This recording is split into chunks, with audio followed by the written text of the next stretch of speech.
दोस्तों, आज हम एक ऐतिहासिक क्षण का हिस्सा बन रहे हैं। सन 1925 में विजयदशमी के दिन नागपुर में एक छोटी सी शुरुआत हुई थी। डॉक्टर केशव बलिराम हेगड़े जैसे महान संत ने कुछ स्वयंसेवकों के साथ मिलकर जिस बीज को बोया था वह आज एक विशाल वटवृक्ष के रूप में पूरी दुनिया में फैल चुका है और उसकी रोशनी से पूरा देश ही नहीं पूरा संसार जगमगा रहा है।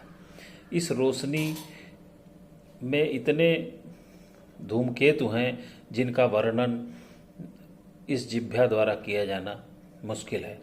राष्ट्रीय स्वयंसेवक संघ यानी आरएसएस ने आज से 100 साल पहले अपनी गौरवशाली यात्रा पूरी कर ली। वह एक केवल संगठन नहीं बल्कि भारत की आत्मा, संस्कृति और राष्ट्रीय भावना का सशक्त प्रतीक है। अगर आज हम 1925 का समय देखें तो भारत की स्वतंत्रता संग्राम का दौर था।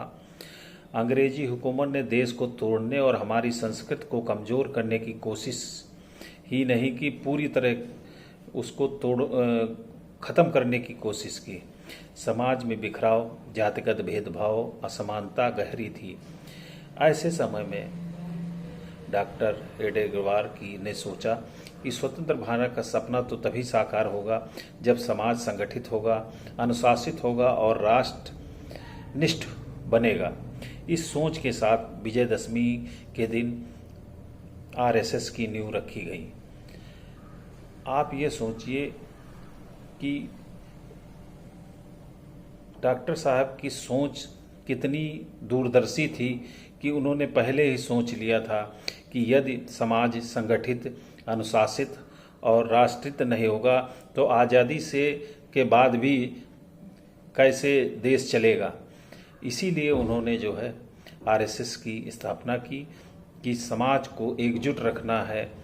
ये छुआछूत और इन सब से जो है समाज जाति में बटा हुआ था। भारत गुलाम इसलिए नहीं हुआ कि उसके पास शक्ति की कमी थी। यहाँ पे शक्तियाँ जो है वो विभाजित थीं। समाज जो है छोटे बड़े उसमें बटा हुआ था। इसको दूर करने के लिए डॉक्टर साहब ने जो है इस संस्था की नींव रखी। आरएसएस का मूल मंत्र है संघे शक्ति। आरएसएस का मूल मंत्र है संघे शक्ति, कलयुगे यानी एकता में ही शक्ति है। संघ की सबसे बड़ी विशेषता है शाखा व्यवस्था। सुबह सुबह मैदान में लगने वाली शाखा केवल व्यायाम या खेल का स्थान ही नहीं बल्कि राष्ट्र निर्माण की प्रयोगशाला है। यहाँ अनुशासन, सेवा, संगठन और राष्ट्रभक्त की शिक्षा दी जाती है।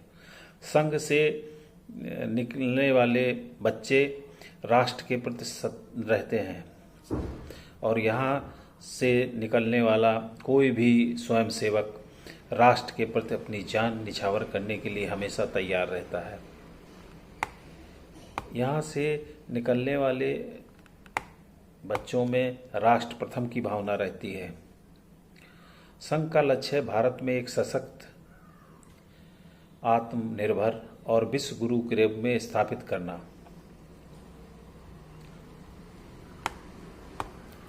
इन 100 सालों की यात्रा में आरएसएस ने हर क्षेत्र में योगदान दिया है।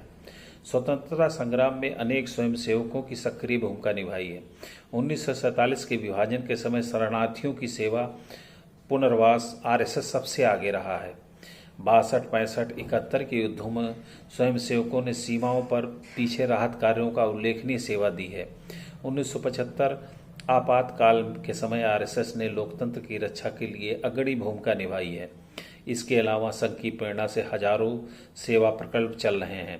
शिक्षा, स्वास्थ्य, ग्रामीण विकास, गौरक्षा, महिला सशक्तिकरण, पर्यावरण संरक्षण तक आज संघ केवल शाखाओं तक सीमित नहीं बल्कि समाज के जीवन के हर पहलू में सक्रिय है। आरएसएस से जुड़े हुए संगठन। आरएसएस से प्रेरित होकर अनेक संगठन खड़े हुए हैं। भारतीय मजदूर संघ जो मजदूरों की आवाज़ बनके मजदूरों के बीच में काम कर रहा है। भारतीय किसान संघ यह किसानों के लिए कार्य कर रहा है और किसानों की जुड़ी हुई समस्याओं के विषय में सरकार और समाज को जागरूक कर रहा है। अखिल भारतीय विद्यार्थी परिषद ये छात्रों का जो है संगठन है और छात्रों के बीच में काम कर रहा है। सेवा भारती, वनवासी कल्याण, ये SC/ST वनवासी में जो निवास करते हैं उनके लिए कार्य कर रहा है। विश्व हिंदू परिषद हिंदुओं के बीच में काम कर रहा संगठन है। इन संगठनों से समाज के विभिन्न क्षेत्रों में काम कर रहे करोड़ों लोगों का जीवन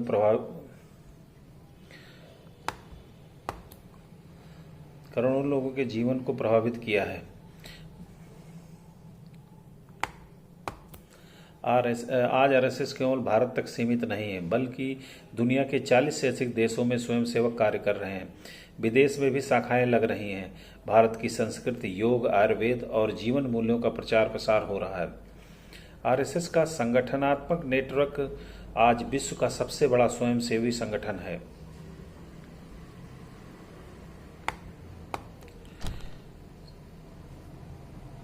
सौ साल की इस यात्रा ने यह सिद्ध कर दिया है कि संघ केवल संगठन नहीं बल्कि जीवन जीने की एक पद्धति है।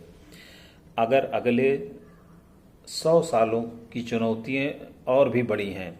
आत्मनिर्भर भारत का निर्माण, प्रौद्योगिकी व आधुनिक शिक्षा के साथ साथ भारतीय संस्कारों का समन्वय, समाज में समरसता और एकता, पर्यावरण और सांस्कृतिक रक्षा RSS के इन लक्ष्यों की ओर बढ़ रही है। दोस्तों, राष्ट्रीय स्वयंसेवक संघ यह 100 वर्षों की यात्रा हमारे लिए एक प्रेरणा है। हम यह भी सीखते हैं कि संगठन, अनुशासन और सेवा से कोई भी लक्ष्य असंभव नहीं है। आज जब संघ की शताब्दी मना रहे हैं तो केवल उत्सव ही नहीं बल्कि एक संकल्प है कि हम सब मिलकर भारत को विश्व गुरु बनाएंगे। भारत माता की जय। वंदे मातरम।